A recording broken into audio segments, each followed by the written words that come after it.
Genesis chapter 1 and verse 6. And God said, let there be a firmament in the midst of the waters, and let it divide the waters from the waters. So, it says a firmament, or firmament. The firmament is dealing with the ozone layer, atmosphere separation. Scientifically, it's called the atmospheric separation. So, you got the ozone layer up, make that a little bigger. Okay. It says the ozone layer, or ozone shield, is a region of Earth's stratosphere. So the different spheres, and I have another one I think that I sent you, right? We'll go to it in a second. I don't know if I put it there. Structure of Earth's atmosphere. So this is what was happening in Genesis 1 and 6 with the firmaments. Science has named all those things. Okay? This is the firmament that the Most High created.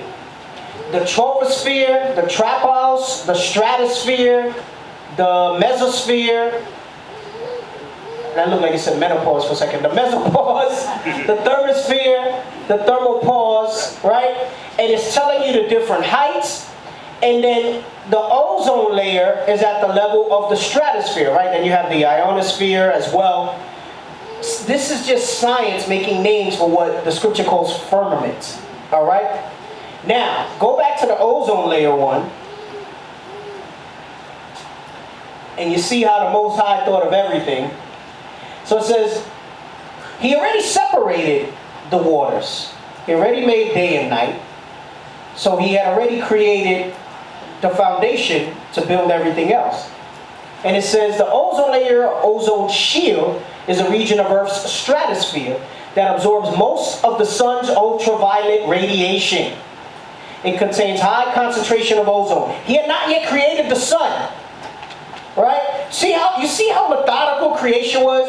Because if he'd have made the sun, without the ozone layer, all the radiation from the sun would have been destroying everything he made. He said, no, I got to make the protective shield first, and then I can start bringing forth the things that bring forth life. Right? Because he couldn't do the sun and then make that stuff. That's the point I'm telling you. There's an order, there's a structure to the way he did this thing. The evolution, as they tell you with the Big Bang, it doesn't make sense. Because there's so much, according to Esau, right, if you want to go by his science, that can mess you up out there. And he created this protective shield. It says it contains high concentration of ozone in relation to the other parts of the atmosphere. Although still small in relation to other gases in the stratosphere. The ozone layer contains, blah, blah, blah, scroll down. I don't need all that. Scroll. The ozone layer is mainly found in the lower portion of the stratosphere. It gives you thickness and all that. Keep going down. Now, okay. It says the ozone layer was discovered in 1913 by men. The Most High made this thing thousands of years ago. And we were calling it the firmament. And then through the process of discovery and science, they said, hey, there's something here that protects us from this radiation that emits from this sun. And of course, since they went with evolution, they said, oh, but through the process of evolution, this thing just happened to be there. So two particles came together, it created the whole universe, a planet appeared, and it had all these layers of the atmosphere, and one of them protects you from the thing that warms us and sustains us, right? So it says it was discovered in 1913 by French physicists.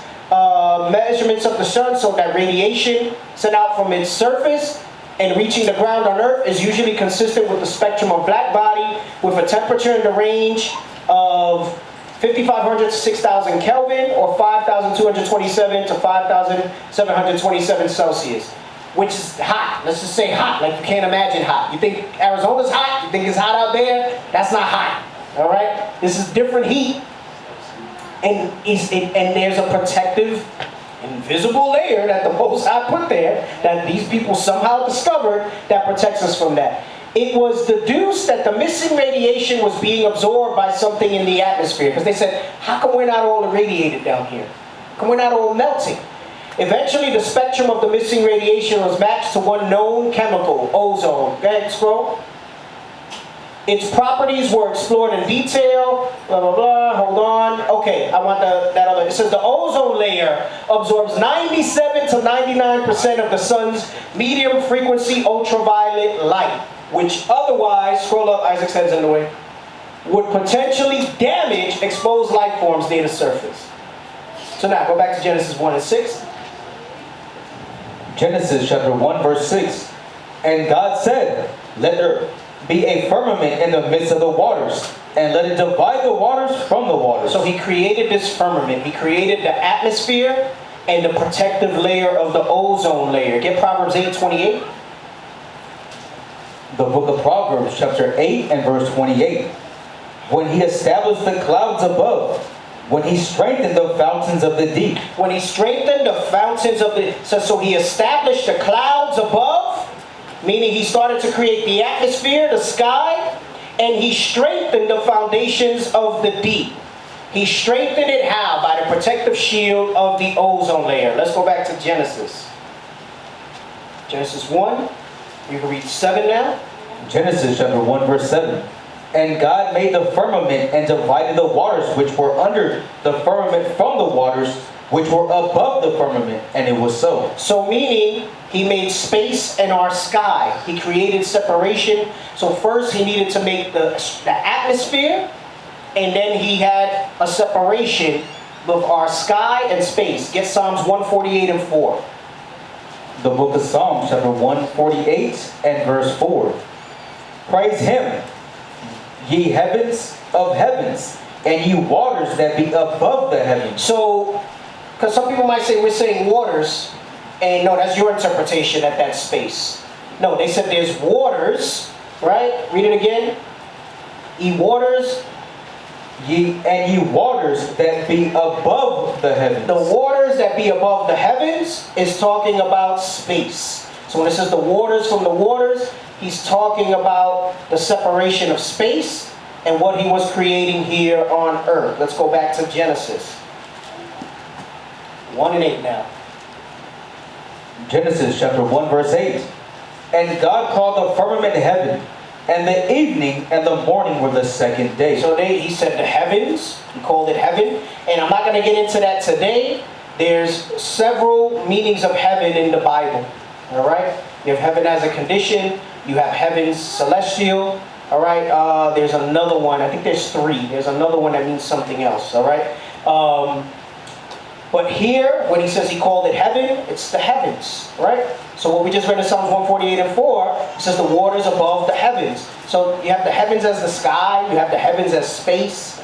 All right? There's levels to it. And then you have heaven as the condition of rulership as well. Right? So it says that the firmament was called heaven. Get 2 Ezra 6 and 41. 2 Ezra chapter 6 and verse 41. Upon the second day, thou madest the spirit of the firmament. Here we go again with that word spirit in the creation. The powers. So I said Genesis 1, it's the powers. It said a spirit came up to him in 1 Kings and said, I'm going to do this and I'm going to do that. God is the one God, but Elohim is plural. Right? Because that's a God-like power to be able to have a spirit of the firmament that protects you from the heat and radiation of the sun. That's a spirit that can... So when they tell you that we're destroying the ozone layer, come on, man. You're going to destroy something God created? It don't work that way. Unless he allows something to happen, it don't work that way. There ain't nothing that you can do that's going to mess up. They tell you the planet's going to be destroyed. No, it's not. Yeah, do you see things going on? Sure. Is it warmer, global warming, all this other stuff? Yeah, you can say all those things that you want. Yes. But understand, God has spirits in control of all that stuff. So he allows it to happen. He allows it to happen. He's priming things for that day. Right? Remember, I said there got to be wars, rumors of wars, great troubles. Right? People going to be freaking out. Things got to be like coming to a head before Christ returns. And if that means that maybe there's global warming, then guess what? That might be one of his methods that he's using for that. That's not for us to understand.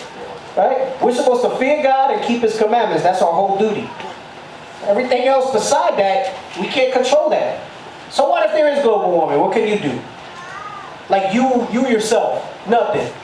Let them come up and do different things and do that. So it makes me laugh. Some people, oh, I want to be green. I want to do this. I don't want to emit carbon emissions. Okay, come on. You're not going to affect anything on what the Most High wants done or not done. Anyway, so read that verse again. 2nd Ezra 6, verse 41. Upon the second day, thou madest the spirit of the firmament. He made the spirit of the firmament on the second day. Come on. And commandest it to part asunder and to make a division betwixt the waters, that the one part might go up and the other remain beneath. So he created a spirit, a power, a godlike power, and then commanded that spirit what to do. And he said, I need you to do this and create this to separate this from waters from that. It's saying the same thing that we read in Genesis. And if you haven't caught it yet, you're going to catch it as the class goes on. 2nd Ezra 6 gives you a little more detail of what happened during the creation. So you can go back and forth, line for line, and pair it up with the precepts that you're reading in Genesis for that. I remember years ago, one of the summaries on the old website was that 2nd Ezra's, the 6th chapter, helps you understand, actually all of 2nd Ezra's helps you understand Genesis.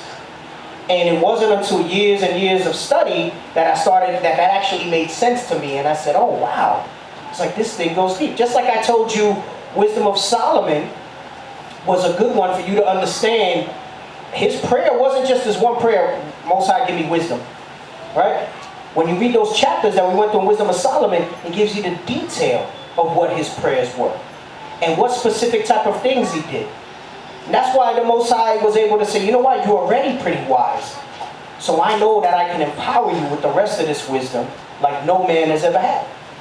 Let's go back to Genesis 1. And let's start at verse 9 now. Genesis chapter 1, verse 9. And God said, let the waters under the heaven be gathered together into one place, and let the dry land appear. And it was so. And God called the dry land earth, and the gathering together of the waters called he seas. And God saw that it was good. So now he made the land and the seas. He made the land and the seas. Let's get Isaiah 40 and 21. He couldn't make life if he had no place to put it. So first he made it habitable for us, right, and all creation. And then he went ahead and he made a place for us. Isaiah chapter 40 and verse 21. Have ye not known? Have ye not heard? Hath it not been told you from the beginning? Have ye not understood from the foundations of the earth? Come on. It is he that sitteth upon the circle of the earth, and the inhabitants thereof are as grasshoppers, that stretcheth out the heavens as a curtain, and spreadeth them out as a tent to dwell in. So it's letting you know that the earth was made circular, right? So in the beginning, right, he made it like a sphere. It wasn't until years later, right, when they started dealing with astronomy, they said, oh, this thing is not flat, right? Because some people try to say, well, it's a flat circle. That whole thing was so ridiculous, you don't even really hear about that no more. The flat earthers and stuff like that. It just made no damn sense, right? But he's letting you know that from the foundations of the earth, he made the habitations for us, right? And he made it in a circular form.